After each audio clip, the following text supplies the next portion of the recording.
Bago kami sumakay sa car, nagbibiroan kami, tapos humingi siya sa akin ng kiss sa cheeks. Ito na ibig sabihin mo kanina na hindi ikaw yan. Hindi Hindi ka. ka secure attachment sa avoidant ka kasi.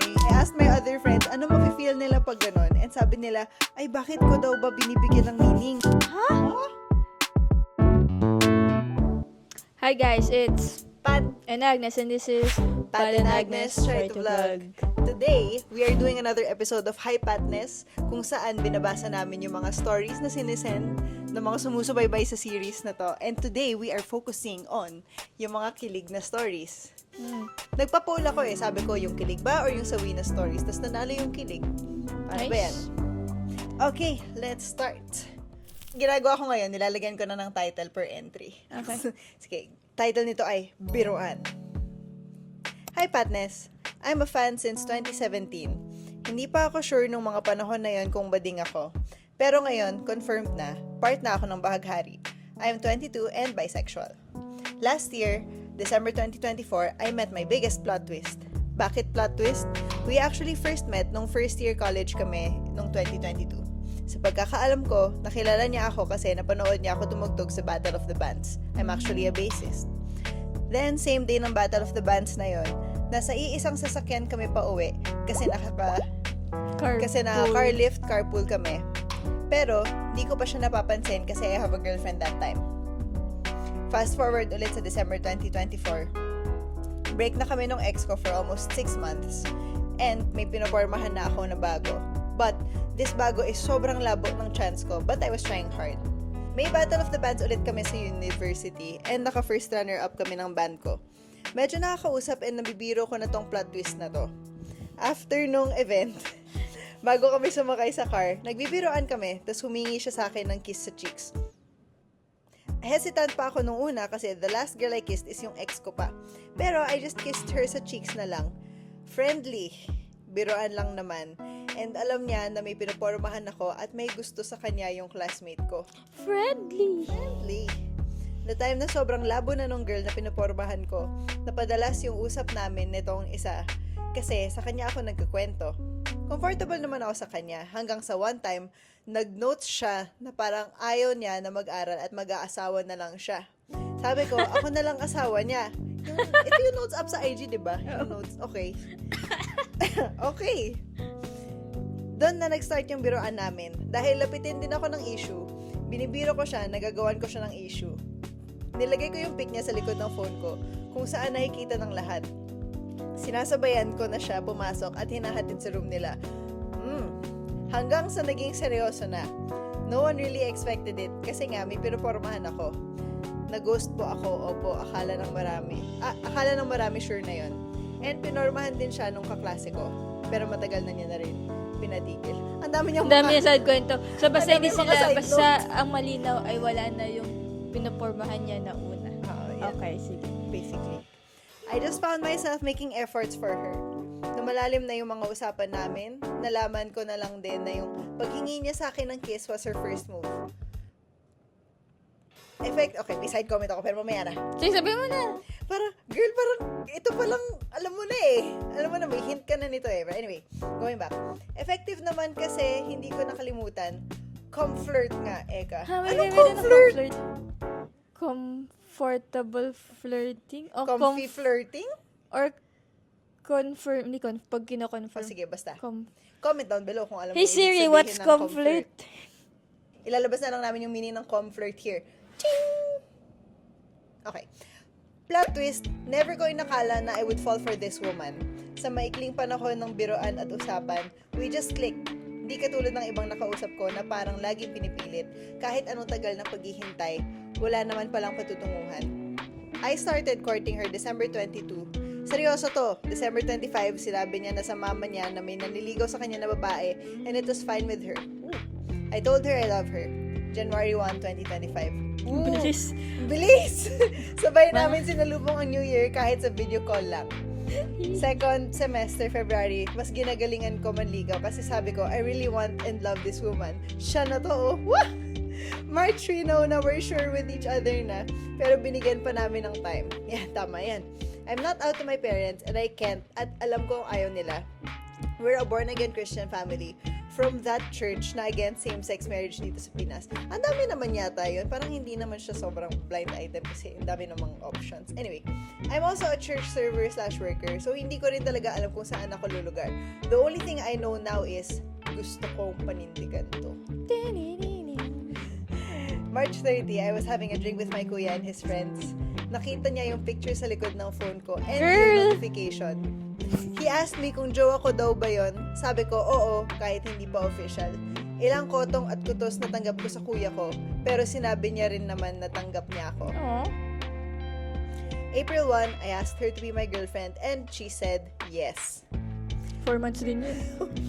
This woman have no idea how much she really meant to me. It was unexpected, but it was just the right time. We're both third-year college now. She's a fake scientist.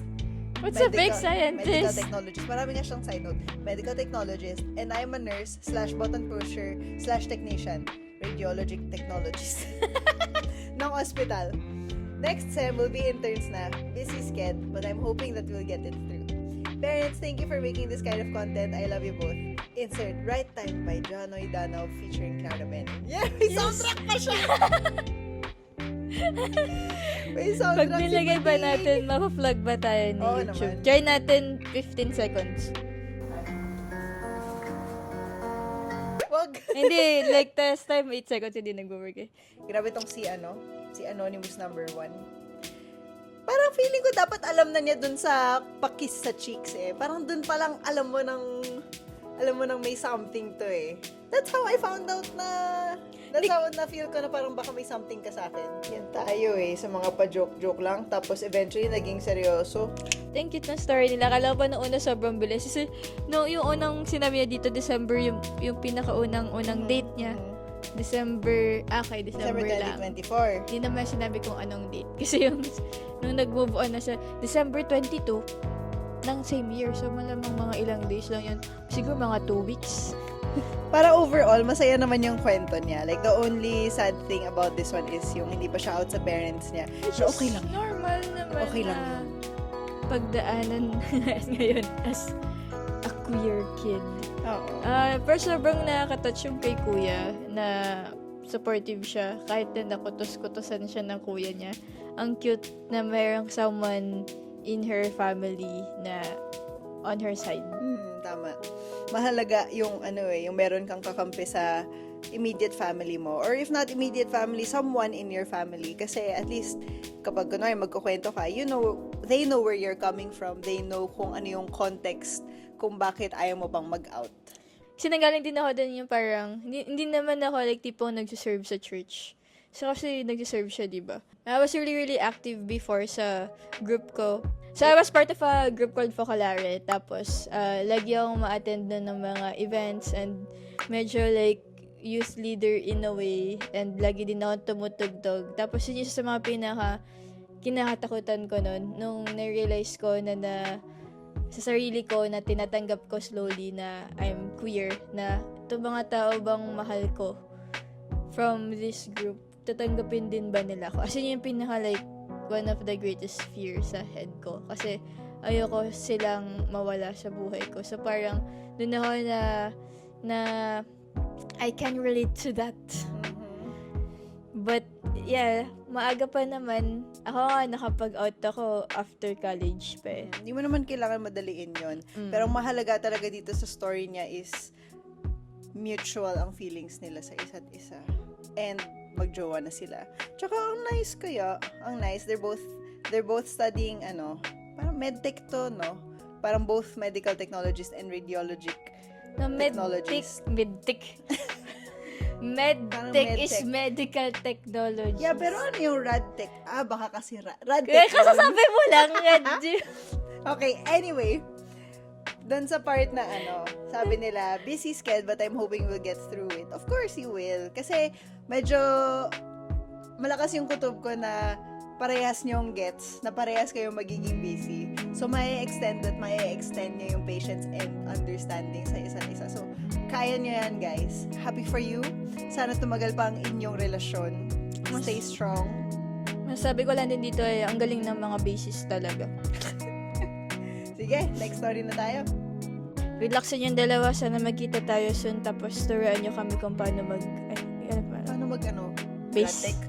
Love you guys. Our next story is entitled Yellow Up. Oh, yellow up. Yellow Up. Mamaya, malalaman natin kung bakit Yellow Up. Hi, moms. Nakapagdala na po ako ng partner sa live performance nyo. I always go to your live performances alone. I wanted to gatekeep the joy every time pumupunta ako sa concerts nyo. I was in a heterosexual relationship for 4 years and hobby namin manood ng concerts ng different bands. When we broke up, mas gusto ko na lang na mag-isa. I became a fan of Ben and Ben and never na ako nagsama ng kahit na sino tuwing may concert ako pupuntahan. Sad. I mean, okay lang pala. It's good to be strong and independent. We met on the Yellow App. Wait, Snapchat? Ano yung Yellow App? Bumble yata. Ah. Kaya Yellow Up yung title nito. Kasi Bumble yata. Ayata. Tama ba? Comment down below. We talked there for about a week. Akala ko pa nga tinamad siya kasi ang bilis niya mag-reply, but it turns out na freelancer pala siya at hawak niya oras niya. Doon, nakapag-share kami ng mga personal stories about each other. At dahil crush ko na siya, I suggested na sa IG or Facebook na lang kami mag-chat. Hanggang sa nagugustuhan ko na siya. So, tinigil ko na yung pag-chat sa iba kong kausap. Wow, may ibang kausap. I even ended it politely at hindi ako basta nag-ghost na lang. Tama yan. After a month of talking, umamin na ako na gusto ko siya. And after a month of landian, I asked her if she can be my girlfriend. Napakabilis 2 talaga. months. 2 months tayo dito. Our relationship is not perfect. We are very clingy to each other and we can easily resolve relationship problems. Pero, like any other gay couple, sirap kami with her parents. On my side, walang problema. On my side, walang problema. Dalawa kami magkapatid. Ang Bading! Ako na nga. Ako na. On my side, walang problema. Dalawa kaming magkapatid. Ang bading. So, normal para sa kanila ang relationship namin. Anong parents sa kanila na okay, gets. However, her parents are quite homophobic and she has issues with her father. Despite that, ay okay kami. We aren't ready to face that yet at gusto ko sa kanya manggaling ang decision about that. I don't want it to be highlight of our story. It has been almost a year. Ilang araw na lang ay anniversary na namin. Huh? We got married sa isang LGBTQIA org few months ago and I brought my wife to UP Fair to celebrate our anniversary in advance. Hindi na ako mag-isa habang nanonood ng concert ninyo. May holding hands at hug na. Nag-hype pa kayo sa amin. Ha? Thanks, moms, and to your band. Laki ng part ninyo sa... Wait lang, sakit. Wow. Wait, so, hindi na sila student? Walang ano. Sige, wait, tapusin ko muna yung wait lang na. Thanks, sorry. moms, and to your band. Laki ng part ninyo sa memories ng life ko. Hopefully, ma-share ko sa inyo lahat ng iyon soon. Sorry, medyo confused pa ako kasi in my head student kasi sila. So, no, sinabi niya na we got married, ha? Wait lang, so hindi na sila student. Akala nainis ko kanina, baka college students. Akala ko high school, so medyo Okay, so confused ako. siguro ano na sila, mga working young adult. Dapat wala meron dito. 25 plus. How old are you? Oo. Okay lang yan. Wait. Congratulations! Confused lang kami, but wait, reset. Congratulations! Ten. Hey, congratulations you guys. Oh my goodness. Oh my God, congrats guys. Wait, Charles, congrats. Oh, di ba? Bumble success story. Ito talaga, final na yun eh. Bumble success Nasa story, man. dulo na sila. Pero yung tanong ko dito, paano kaya sila mag-reply? Gusto mo wala ng PS. Walang PS, yun na yun. Man, like how are the parents? Oo nga eh. Pero sabi nila hindi pa sila ready to face that fact. Okay. That Siya hindi part yung of their highlight ng lives. story nila. Oo. Okay. Ang highlight ng story nila is kasal na sila. Happy sila sa isa't isa. Pero kasal As na sila. against the world ang peg. Pero hindi pa sila 1 year. Grabe yun. Tama ba yung intindi Ay, ko? may kilala akong ganun. Ay, kilala din na akong Oo. ganun. nangyayari naman talaga yon. Kumbaga, if you know, you know. As in, not the type of secret type of but like, if you know na that person Ngayon na is the yun person talaga for na you, kayo na you forever. know talaga. Oo. Congrats, guys. Congratulations, you Sana guys. marami pang makahanap ng pag-ibig na katulad ng nahanap nyo. And ang masasabi ko lang din dito ay iba talaga pag nanonood kayo ng concert. Lalo na ng Ben and Ben. Sabi niya. Tsaka iba talaga magmahal ang bading. Sobrang bilis. Congrats, guys. Mabuhay ang bagong kasal. Isang taong pag-ibig sila. Di ba nga nila pinabot ng one year eh. So, 1 month na landian, tapos the next month sila na. Sana stay strong kayo hanggang sa ma-legalize na yung same-sex marriage dito sa Pilipinas. Gripag! So, walang din sabihin na hindi po lahat ng freelancer ay tamad. Sabi niya kasi kanina. We talk about a week. We talked there for about a week. Akala ko pa nga tamad siya kasi ang bilis niya mag-reply. Akala niya batugan. Wala ito siguro ginagawa sa buhay. Apply na apply. Grabe, porket mabilis mag-reply. Hindi ba pinaprioritize ka lang? Congrats, wife and wife. See you guys sa next gig. Dahil pupunta naman kayo. Hi kayo sa amin. Sabihin nyo, yellow up. Alam na namin na kayo yun. Congrats. Next story is entitled Happy Ending. MMK. Gawa, lagay ka ng piano, dito, scoring. Sige. Hello po. I just wanted to express that I'm a long time Liwanag here, hehe, as in Ben and Ben is always yung top artist ko sa Spotify. And nasa Agnes X Liwanag Discord rin po ako nung 2021-2022 era, hehe. Never lang ako nagpaparamdam cause shy talaga ako as a person. Thank you for your artistry and music. You're welcome. You're welcome! Thank you din. My story starts in a Catholic all-girls school. I had a crush on a girl and fortunately, she liked me too. But yung time na yon, sobrang taboo pa rin yung woman-loving woman. Wulhu. So no one knew. Meaning, none of my friends could also tell me na toxic na pala yung pinagdadaanan ko. As in, some examples I could give is pinapauwi niya ako when I'm hanging out with friends because she's jealous. Or making threats like, if you don't come here now, break na tayo. Or leaving me alone waiting when we agreed to meet but ignoring my calls and texts. Haha, eventually nag-break kami because she cheated on me in college. Buti nga. Buti na lang. During late high school, may org ako na sinalihan and that's where I met my current girlfriend. At that time, when we first met 6 years ago, actually we started off on the wrong foot because she was my head sa project and di kami nagkasundo because yung personality niya is strong and honest / blunt. Which is something I love about her now. Haha, in some ways, I'm grateful we started off this way because now I know we've seen each other at our worsts and ugliest and we still choose to be together. Hehe. After working with her for more than 4 years, I realized many things I liked about her, and I developed a crush. But I convinced myself that it could only be a happy crush because she seemed super duper straight.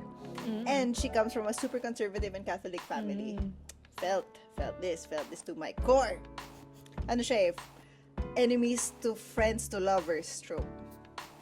Eventually, one night, 2 years ago, she kissed me. But it was difficult for the first few months for us to adjust and figure out what we were to each other and what we wanted to be. Especially given her background. I was her first partner also, so it was hard for her to navigate and imagine a future where her parents would probably never accept her if she pursued us. But after a few months of working through these things together, even if her family still doesn't know, she came to accept herself and us, and I'm so grateful that she chose me and us, even if it was the more difficult choice. Yes. At the same time, she has been so understanding and patient with all the things I am trying to unlearn from my previous partner. Ako ba nag-send ito? I guess because my previous partner cheated and was very unclear with her love for me. I am an anxious attachment girly. Ako yata to eh! On the other hand, I used to think that no way people have 100% secure attachment style. But if secure attachment style were a person, it would be my girlfriend na as in, ay hindi ako to. Hindi ka secure. My girlfriend has always been so reassuring and determined to make me feel secure in our relationship because of how many times she's been there for me. I decided that I have to take a more active stance in fixing my attachment style and overcoming my trauma. So I decided to go to therapy. Ako to eh. And I like to think that my girlfriend plus therapy have both helped me not only develop my relationship with her, but with myself too. I'm definitely more confident and happy than I was 6 years ago. So yes, 2 years in, we are still hiding and the complete secret from everyone, as in 0 people who know the both of us know that we are together. But What? I hope for a future where we can live together and be happy together every day. Hehe, it was nice to be able to say our story here since no one knows at all. Thank you very much for reading and seeing us. Aww. We're very similar. Very similar yung story nating dalawa as individuals. Pero mas na-amaze ako na walang may alam for 2 years. Not even like a really, really close friend.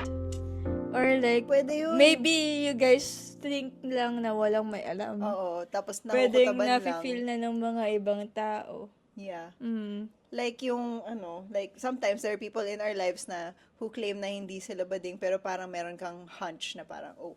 Like ako yun sa mga friends ko. Feeling ko na to, graduate na sila, like working na silang dalawa. My hunch is working na sila both. Ang isa sa mga takeaway ko dito ay therapy works, guys. Therapy and having a solid support system works Ito talaga. na ibig sabihin mo ka dito Ano? na hindi ikaw yan. Hindi Hindi ka. ka secure attachments. Avoidant ka kasi. That's what I meant. Laking bagay talaga yung meron kang solid support system kapag, kunwari, gusto mo maging better as a person. Like, you need someone who's there to understand and to see you and to listen to you. And someone na, someone who's always willing to give you grace while you're working on yourself. So, good job sa'yo. Congratulations. Pero going back dun sa therapy, Mhm. maganda talaga siyang, I mean, like, ikaw din naman vocal ka na nag-therapy ka before, di ba? Tapos yung mga ganitong kwento, like, kasi, lalo na pag mga relationship trauma yung mga napagdaanan. Yun yung maganda ngayon sa generation, hindi na siya mukhang like, oh, pag nag-therapy ka, Hindi na siya taboo. ano ka na, crazy. Ngayon, it's seen as something na mas taking care of your mental health. So, good job, guys. Go talk to your therapist. Lalo na yung mga nasa college, saka high school. Kasi may mga free services yung school for it. So, make use of it habang libre pa siya ngayon. Pag working na kayo at kailangan nyo na mag-search ng mga sarili nyong therapist. One more reason kung bakit important yung solid support system plus therapy is because yung mga habits, toxic habits na na-learn mo from your previous toxic relationship, madadala mo siya years after eh. Like hanggang ngayon, like very anxious pa rin ako, anxious attachment style nga, di ba? Very anxious pa rin ako na iiwan mo ako. Like, even now, nakasal na tayo, parang meron pa rin akong feeling na, hala, iiwan na ba niya ako dahil lang hindi ko siya nalutuan ng breakfast? Meron akong ganong fear. Pero yun, like, happy ako para sa inyong dalawa, of course. Congratulations kasi there are yung mga couples na ayaw mag-seek ng therapy for themselves. Like, there are individuals who don't want to become better and just solely rely on self-help books and though that's very helpful. I will always recommend going to therapy kasi there are things na mabibigay ng mga registered therapists, like yung mga licensed therapists na posibleng hindi masasabi sa'yo ng mga friends or family mo. It's always good to have a different perspective din. Yun, congrats sa inyong Okay. dalawa. Stay strong. Sana forever na to. Okay, next. Title ay, The title of this next story is Communication. hello! Huhu, I'm actually cramming a genetics report right now, and I'm watching some of your vlogs while doing this. So I decided na why not send my story. Wait lang. Why? Ang dami yung ginagawa. May report na nga siya. Nanonood pa siya ng vlog, tapos gumagawa pa siya nito. Girl, game. I'm in a long distance relationship right now. I moved to England almost 3 years ago. I met her last year and she lives in America. She's not Filipino and we're both 17. Both of our parents don't know pa that we're dating. I wanted to share because I do get a bit anxious kasi traveling is so expensive and I feel like super bata pa naming dalawa. It's hard to find other suffix na Filipino that I can go to and share my experience with. I was trying to find florists in her area that deliver bouquets. Pero I'm so thankful that I told her agad before I could buy any kasi she said na her family is probably going to freak out na biglang may flowers addressed to her for her birthday from a mystery girlfriend. Malamang, I wouldn't have addressed me as her girlfriend kung ganon, but since similar yung family niya kung paano mag-react yung parents ko, they're going to suspect things agad tapos baka sumabog pa. Yung flowers pa yung maging dahilan ng nga nila, no, if ever mangyari yan.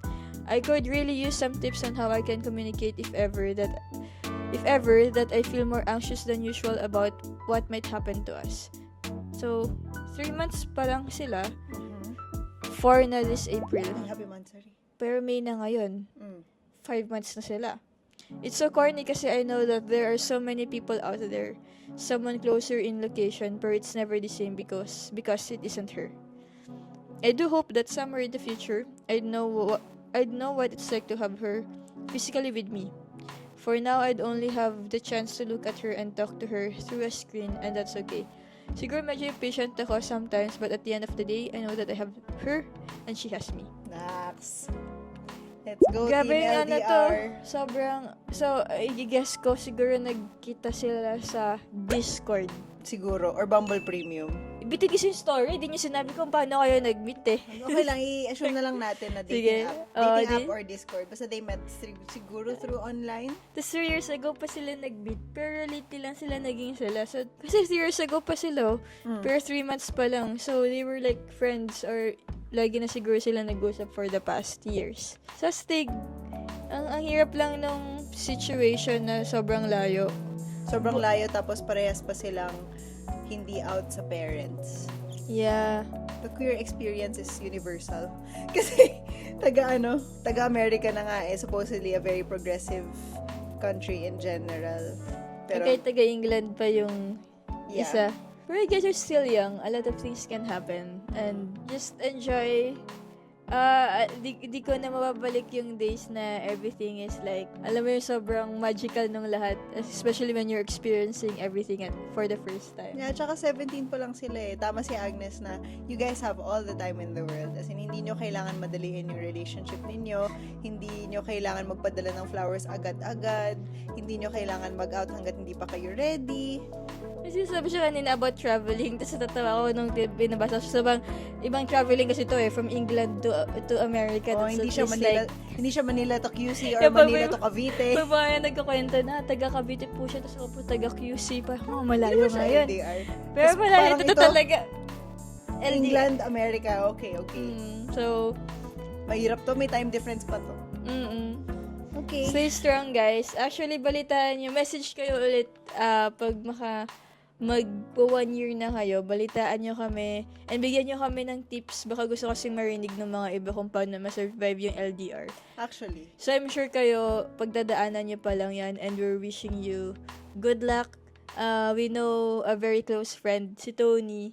LDR sila for ilang years na ni Kwame. And it works. Hindi lahat ng... madaming mga sad LDR stories kasi eventually parang hindi pala nila kaya. But there are also a lot of really good, happy ending LDR stories.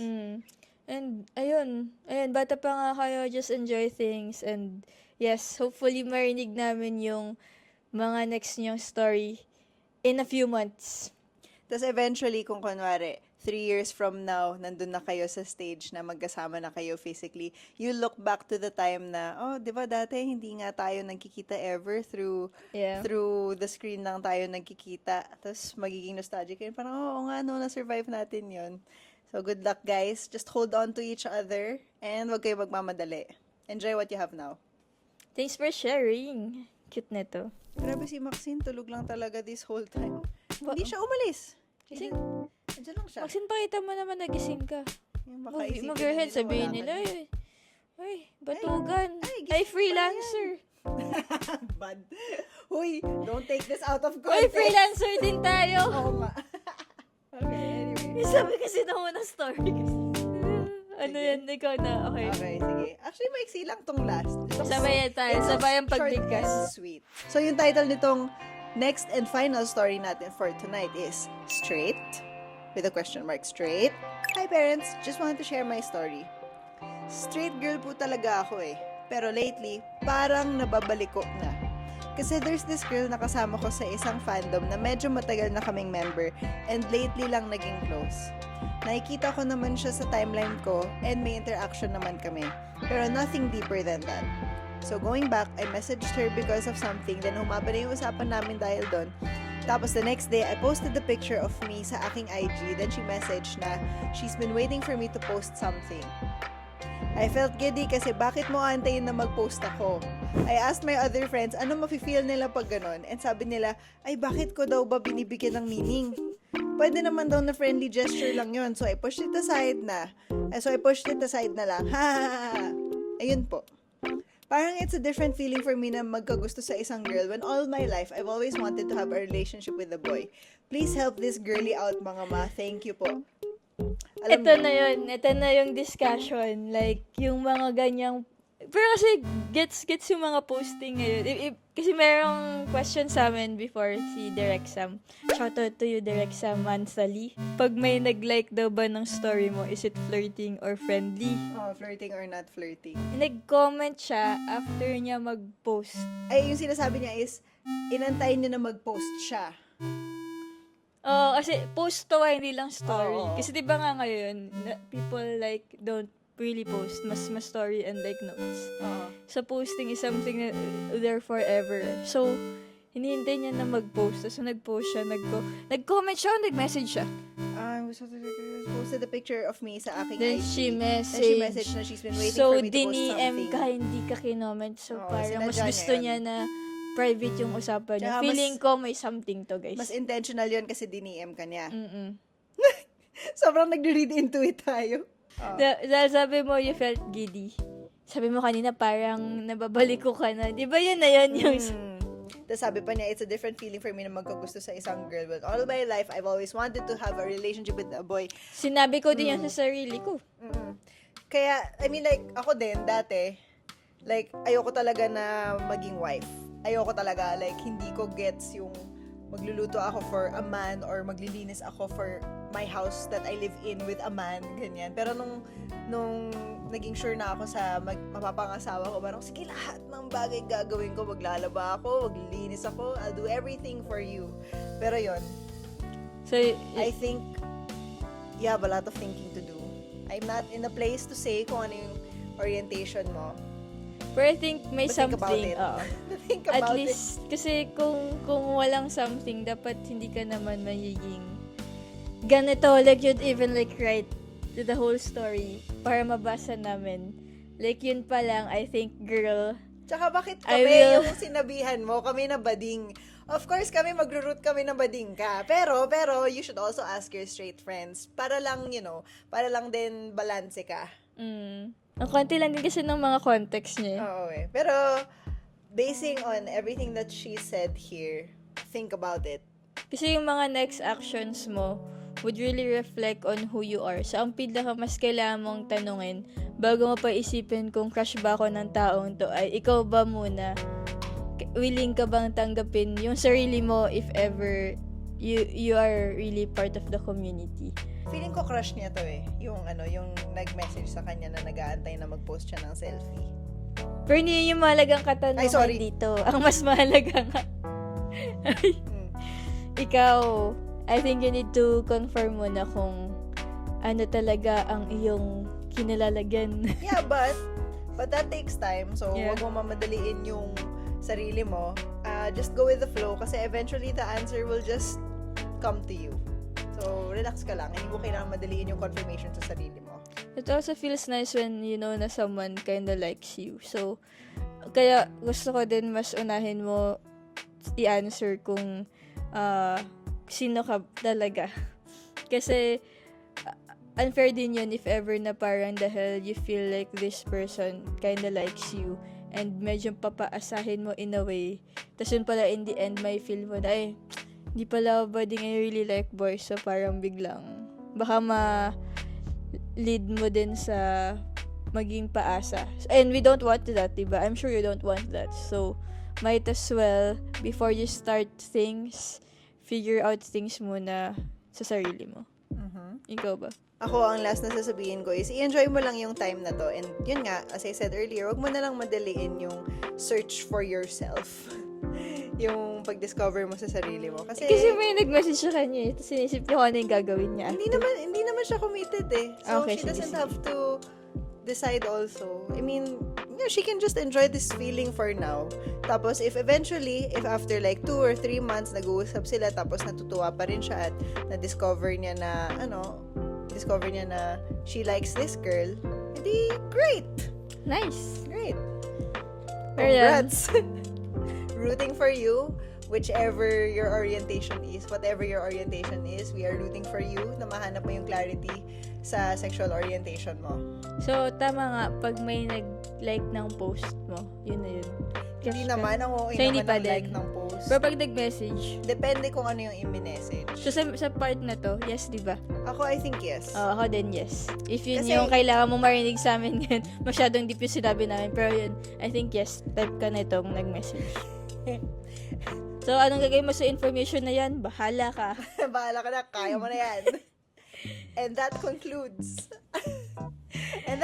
this episode of Hypatness. Ano, may So, yung sasabihin mood ka pa? talaga dito, nagbabasa yun, nag-side comment lang tayo. Kasi nung una, like, di ko magets ano yung point nung magbabasa ka ng message. Okay, so pa siyang podcast nga na Oo. magbabasahan lang talaga. And okay lang na parang i-judge namin kayo, guys, okay, sige. So, sana through this podcast/vlog, ma-feel nyo na hindi kayo nag-iisa sa mga struggles. And, ang isang takeaway ko from today's episode is, you can be gay and happy.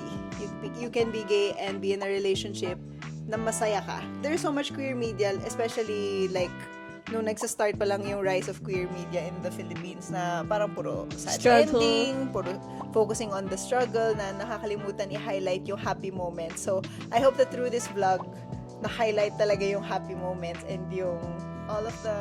Pero hindi things naman about happy love. yung last na. No, well, I mean like, okay lang naman, hindi din naman siya sad. Hindi din naman siya sad, ano lang siya, kilig na parang, uy, Sige, crush. ay, nag-like, Uy, sige. may crush, ganun. Ganun lang. Okay, sige, that's it. Bye, guys. Don't forget to send your stories Kung kay nas- Pat. Yeah. Kung saan mo niya pinapost, di ko alam kung saan yun nakuha yung stories namin. Pinapost ko siya sa broadcast channel and siguro ipopost ko na rin siya dito sa YouTube posts. Description. Yeah, sa Baka YouTube mayroon description para makapag-submit din kayo if ever na-feel nyo. Let's see if sa next episode natin magpo-focus naman tayo sa Sawi Stories para balanse naman tayo. But yeah, Bye, guys. bye! See you next time.